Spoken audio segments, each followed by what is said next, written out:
Assalamualaikum warahmatullahi wabarakatuh. Waalaikumsalam warahmatullahi wabarakatuh. Selamat malam dan terima kasih kepada Bapak Ade yang telah meluangkan waktunya untuk memberikan saya waktu untuk memberikan hasil presentasi ya Pak, hasil wawancara kemarin dan saran untuk koperasi ya Pak. Oke Pak, saya tidak ingin berlama-lama ya Pak, langsung saja ke poin-poin pembahasan. Oke. Nah, Pak, jadi Oke, gini, saya mendapatkan poin-poin hasil wawancara dari kemarin itu ada dua.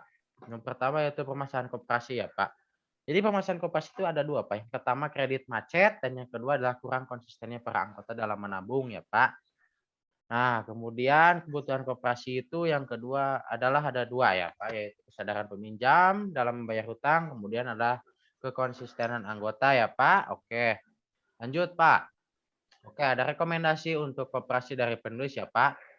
Yang pertama adalah lebih menerapkan 7 prinsip koperasi dan yang kedua mendirikan bina UMKM LKK Daya Guna, yang ketiga rekomendasi bisnis model Kanvas, yang keempat ada rekomendasi visi dan yang kelima ada rekomendasi rencana strategis dan yang keenam ada rencana bisnis ya, Pak. Oke, yang pertama itu lebih menerapkan 7 prinsip koperasi ya, Pak. Jadi koperasi itu sudah menerapkan 5 prinsip koperasi, Pak, tinggal menerapkan 2 lagi, yaitu pendidikan koperasi dan kerjasama antar koperasi ya, Pak. Oke, selanjutnya adalah mendirikan bina UMKM LKK Daya Guna, Pak. Oke, Pak, jadi gini, Pak, cara-caranya ya, Pak. Jadi yang pertama tuh anggota koperasi mengajukan usaha apa yang akan dia lakukan. Nah, jadi di sini pada saat fase pertama ini koperasi bisa tahu apa bakat dan kemampuan dari para anggota ya, Pak. Yang kedua ya, dihitung seberapa banyak modal yang dibutuhkan untuk menjalankan usaha. Oke, yang ketiga dihitung seberapa besar pendapatan. Jadi gini Pak, jadi jika koperasi memberikan uang pada para anggota, tetapi rugi itu malah sangat sangat merugikan koperasi. Untuk itu perlu adanya dihitung seberapa besar pendapatannya Pak. Oke, selanjutnya ada koperasi mengucurkan dana kepada anggota tersebut Pak. Jadi jika sudah dihitung berapa modal, berapa pendapatan, maka koperasi mengucurkan dana. Oke. Selanjutnya adalah keuntungan antara koperasi dan anggota itu dibagi sesuai kesepakatan ya Pak. Nanti jadi UMKM-nya itu bisa milik koperasi atau milik anggota. Jadi jika milik koperasi maka nanti anggota bisa gitu Pak berbagi dengan koperasi pendapatan. Kalau misalkan uangnya itu langsung dipinjamkan kepada anggota, maka nanti anggota harus membayar koperasi dan nanti mungkin pendapatan dibagi sesuai kesepakatan ya Pak. Oke, selanjutnya ada rekomendasi bisnis model Kanvas ya Pak. Di sini adalah rekomendasi bisnis model Kanvas yang saya sarankan ya Pak. Nanti mungkin saya bisa share gambarnya ke Bapak. Ini hanya sekilas saja, saya tidak ingin berlama-lama. Oke Pak. Selanjutnya adalah rekomendasi visi ya Pak. Nah, jadi rekomendasi visinya itu adalah menjadi koperasi yang unggul dalam bidang simpan pinjam dan pengembangan UMKM. Sama seperti tadi Pak, yang saya sarankan yaitu pengembangan UMKM. Jadi UMKM itu merupakan dasar dari ekonomi negara Indonesia ya Pak. Oke Pak, selanjutnya ada rekomendasi rencana strategis Pak.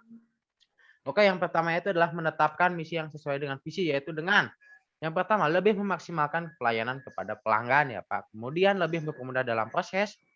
Yang ketiga, lebih bersahabat dengan pelanggan ya Pak. Oke, selanjutnya adalah melacakkan kredit yang macet dengan cara membuat aturan tentang kredit yang macet. Kemudian memberikan denda yang lebih besar kepada yang kreditannya macet. Selanjutnya lebih menekankan kepada nasabah untuk lebih rajin menabung ya Pak. Oke. Selanjutnya adalah mencari anggota atau orang yang ingin dibina menjadi mitra UMKM koperasi.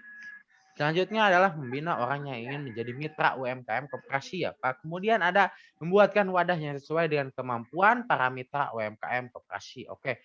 Selanjutnya adalah mengontrol berjalannya mitra UMKM. Jadi itu demi mencegah kerugian. Oke. Selanjutnya adalah rencana bisnis. Rencana bisnisnya pertama itu adalah melanjutkan bisnis simpan pinjam. Kemudian ada merangkul UMKM. Jadi di sini saya lebih menekankan kepada UMKM ya Pak. Oke. Akhir kata dari saya, semua program dan saran semoga bisa dikerjakan dengan baik apabila dikerjakan secara adil dan baik oleh semua pihak ya Pak. Oke, oke. seperti saja dari saya. Saya meminta, saran dan tanggapan dari Bapak apa saja ya, Pak. Oke, untuk dari ini, Pak. Silahkan, Pak.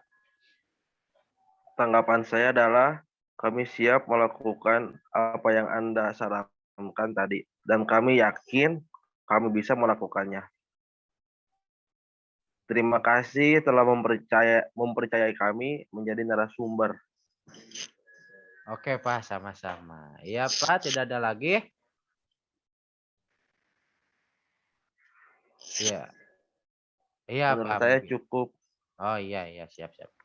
Oke, Pak, terima kasih telah meluangkan waktunya. Mohon maaf bila saya ada kesalahan baik dari kata ataupun apa saja lah intinya ya, Pak. Oke, sekian saja dari Iya, saya. iya, iya. Assalamualaikum warahmatullahi wabarakatuh.